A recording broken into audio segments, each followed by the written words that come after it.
Hello, അപ്പോൾ എല്ലാവരും സുഖമായിട്ടിരിക്കാമെന്ന് വിശ്വസിക്കുന്നു. അപ്പം ഞാൻ എങ്ങോട്ട് പോകണമെന്നല്ലേ, നമ്മളെ സരുവിൻ്റെ സാരീൻ്റെ ബ്ലൗസ് മേടിക്കാനാണ് കേട്ടോ ഞാൻ പോണത്. അപ്പോൾ ഏതാ കട, എങ്ങനെ പോകണമെന്ന് എനിക്കറിയില്ല. അപ്പോൾ സബിത പറഞ്ഞപ്പോൾ ഞാൻ വന്നിട്ടുണ്ട്. ഇതാണ് കട എന്ന് തോന്നുന്നത്. അപ്പം ഞാൻ കയറിയപ്പോൾ തന്നെ ചേച്ചി ആകെ നെട്ടിക്കണം കേട്ടോ. എന്താ വെച്ചാൽ എൻ്റെ കയ്യിൽ അടിക്കാനൊന്നും ഇല്ലേനു. പിന്നെ എന്തിനാ ഈ കുട്ടി വന്നത്, ഞാൻ ആദ്യമായിട്ടല്ല ഇങ്ങോട്ട് വരണത്. അപ്പോൾ ഞാൻ ചേച്ചിനോട് കാര്യമൊക്കെ പറഞ്ഞപ്പോൾ ആൾക്ക് മനസ്സിലായി. അങ്ങനെ ഇതാ ബ്ലൗസൊക്കെ അടിച്ചിട്ടുണ്ട്, അതൊക്കെ എടുത്ത് തന്നു. അപ്പം ഞാൻ പൈസ കൊടുത്തപ്പോൾ ചേച്ചിയുടെയൊക്കെ ചേഞ്ച് ഇല്ല കേട്ടോ. അപ്പോൾ വേറൊരു ഏട്ടൻ്റെയൊക്കെ ബാക്കി പൈസ ഒക്കെ തന്നു. ബ്ലൗസിന് 250 രൂപയാണ്, ഞാൻ 500 രൂപയാണ് കൊടുത്തത്. അപ്പോൾ ബാക്കി 250 തന്ന് ഞാനിതാ നേരെ പോണത് നമ്മളെ പ്രവാസിക്കാണ് കേട്ടോ. കുറച്ച് പച്ചക്കറിയൊക്കെ തീർന്നിട്ടുണ്ട്. പച്ചക്കറി മാത്രമല്ല, ഓയിലും എന്താണ് തൈരും പാലും പച്ചക്കറിയും അങ്ങനത്തെ കുറച്ച് സാധനങ്ങളൊക്കെ തീർന്നിട്ടുണ്ട്. അപ്പോൾ അതൊക്കെ മേടിക്കാൻ പോയതാണ്. അങ്ങനെ ഞാൻ മേടിച്ചു. എന്തൊക്കെ സാധനം തീർന്നതെന്ന് എനിക്ക് അറിയാത്തതുകൊണ്ട് ഞാൻ സബിതനെയും അമ്മേനൊക്കെ വിളിച്ച് ചോദിച്ചിട്ടാണ് മേടിച്ചത്. അങ്ങനെ സാധനങ്ങളൊക്കെ മേടിച്ച് നേരെ വീട്ടിലേക്ക് എത്തിയിട്ടാ.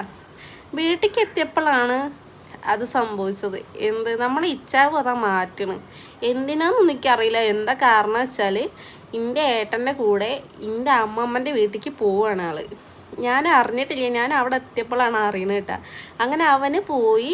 എന്നിട്ട് ഞങ്ങൾ നേരെ ഇവിടെ അടുത്ത് തന്നെ അമ്പലത്തിൽ പരിപാടി ഉണ്ട്. അപ്പം ഞാനും കുട്ടൻ്റെ ഒരു ഫ്രണ്ട് ഉണ്ട്. ഫ്രണ്ട് പറഞ്ഞാൽ പാലക്കാട്ടത്തെ ഫ്രണ്ടാണ് കുട്ടൻ്റെ. അപ്പോൾ പണിയെടുക്കാനൊക്കെ വേണ്ടിയിട്ട് ഇങ്ങോട്ട് വന്നതാണ്. ഇപ്പോൾ ആൾ ഇവിടെ തന്നെയാണ് കേട്ടോ.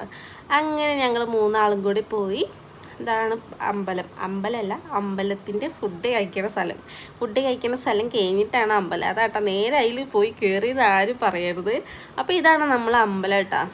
അമ്പലത്തിലൊക്കെ പോയി നേരെ ഞങ്ങൾ അമ്പലത്തിലേക്കാണ് പോയത്. അങ്ങനെ ഞാൻ പൈസ ഒക്കെ ഇട്ട് ഭണ്ഡാരത്തിൽ എന്നിട്ട് പ്രാർത്ഥിച്ചതിന് ശേഷം നേരെ ഞങ്ങൾ ഫുഡ് കഴിക്കാൻ വേണ്ടിയിട്ട് പോയി. അങ്ങനെ ഞങ്ങൾ നേരെ സദ്യ കഴിക്കാൻ പോയിട്ടാ. സദ്യ കഴിക്കാൻ കുറേ വിഭവങ്ങളൊക്കെ ഉണ്ടായിരുന്നു. അപ്പോൾ കുറേ നാളായി ഞാൻ സദ്യ കഴിച്ചിട്ട്, കുറേ അയക്കണം. അപ്പോൾ സദ്യ കഴിക്കാൻ ഭയങ്കര പുതി വരാനുള്ള കാരണം കുട്ടൻ തന്നെയാണ് കേട്ടോ.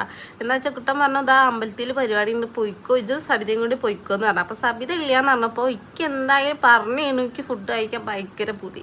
അപ്പോൾ ഞാൻ കുട്ടനെ പിടിച്ച് വലിച്ച് കൊണ്ടുപോയതാണ്. കുട്ടൻ എന്തായാലും കുറച്ച് നേരത്തെ പണി ഉണ്ടായിരുന്നുള്ളൂ. അപ്പോൾ അവിടെ ഇരുന്നു. അപ്പോൾ ഞാനും കുട്ടനും നമ്മളെ സുധിയും കൂടി പോയി. അങ്ങനെ ഞങ്ങൾ ഫുഡൊക്കെ കഴിച്ച് അവിടെ നിന്ന് ഇറങ്ങിയിട്ടാണ്. അപ്പോൾ എല്ലാവരും